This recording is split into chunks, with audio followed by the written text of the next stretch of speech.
চলে আসুন সবাই আমার সঙ্গে, একটা নতুন একটা জিনিস দেখাবো তোমাদের। সেটা হলো, দেখো, এটা হলো ভাটি ফুলের সঙ্গে আমরা পূজা করতাম। আর এই ফুলটা এত সুন্দর, দেখো একটু সবাই একটু দেখো কি সুন্দর উঠতেছে, দেখেছো?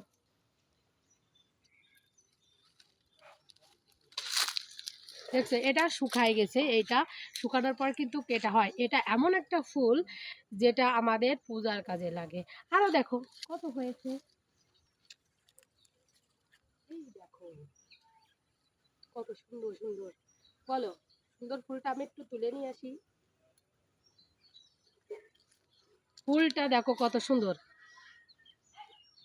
মনোমুগ্ধকর, এত সুবাস, এত সুবাস।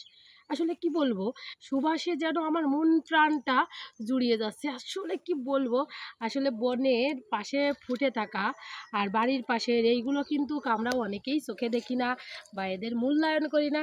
তারপরেও দেখো এই ফুলটা নিজস্ব গতিতে কিন্তু ফুটেই চলে বছরের পর বছর। আর আমরা এগুলোকে কিন্তু ছোটোবেলায় ভাটি পূজার কাজে ব্যবহার করতাম। আর এখন তো বড় হয়ে গেছি, তার জন্য পূজা টুজা নেই, কিন্তু ফুলটা দেখে আমার খুব ভালো লাগলো। আর তোমাদের কেমন লাগলো সবাই একটু বলো কিন্তু, প্লিজ বলবা, বলবা, প্লিজ বলবা।